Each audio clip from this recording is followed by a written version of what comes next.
Well, there's no place like home. Let's get more insight on this now with broadcaster and author Dr. Paul Morland, who's been described as the UK's leading demographer and has written extensively on populations and demographic trends around the world. He joins us now from Tel Aviv. Many thanks indeed for being with us today, Dr. Morland. You may have just heard in Pablo's reports that the draw of money, bigger houses, cars, essentially economic reasons that people leave European countries like Bulgaria. Is it always about money?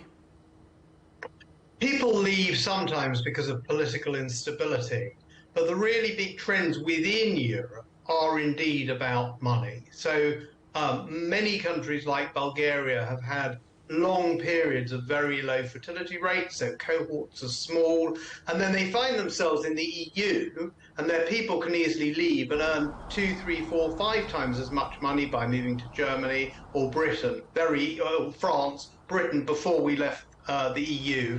And beyond in some cases. So emigration is very easy for people from Bulgaria. It's a poor country, and of course it has relatively little immigration.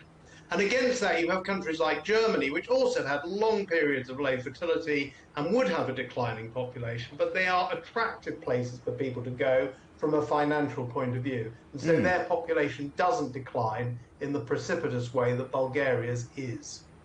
I see. And last year, Eurostat released research showing that the EU's median age was 44 years old. What does that mean for the region? Well, it's a sign of a region where people live to a ripe old age and life expectancy is extended. So there are lots of older people, but a region in which many, many countries have had fewer than 2 children per woman on average for decades now. In Britain, it's been, and many other West European countries, it's been since the early 70s. In some countries like Bulgaria, it's been since the 80s, and in many cases significantly below 2 and falling.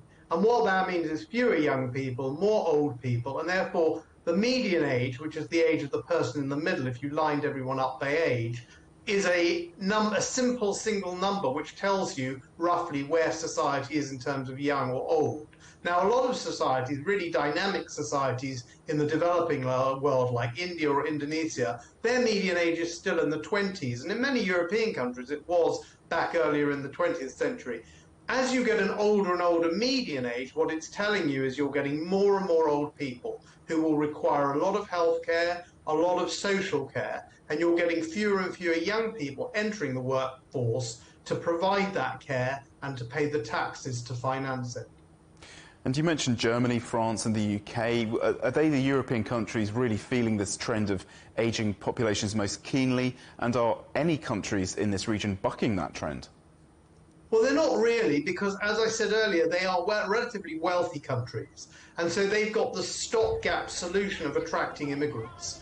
Pretty much as many as they could possibly want, and there is often a kickback. There's a rise in right-wing populism in France. We see that in Le Pen, in the AfD in Germany, and the Brexit vote. So it's not always popular, but if you can attract immigrants, if you're rich enough to, you can at least cover the needs of your labour force. So it's countries like Bulgaria that actually came a little later to small family sizes, but are actually losing, in addition, people to emigration that are suffering the most. And of course, what they lose is their young working age population. Now, in terms of countries bucking the trend, there is no country in the whole OECD which has above replacement fertility rate, except the one I'm sitting in at the moment, which is Israel. So certainly none in Europe. And some of the poorer countries in Europe, like the countries in the Balkans, and some of the traditionally Catholic countries like Italy and Spain, are the ones that have got the lowest fertility rates,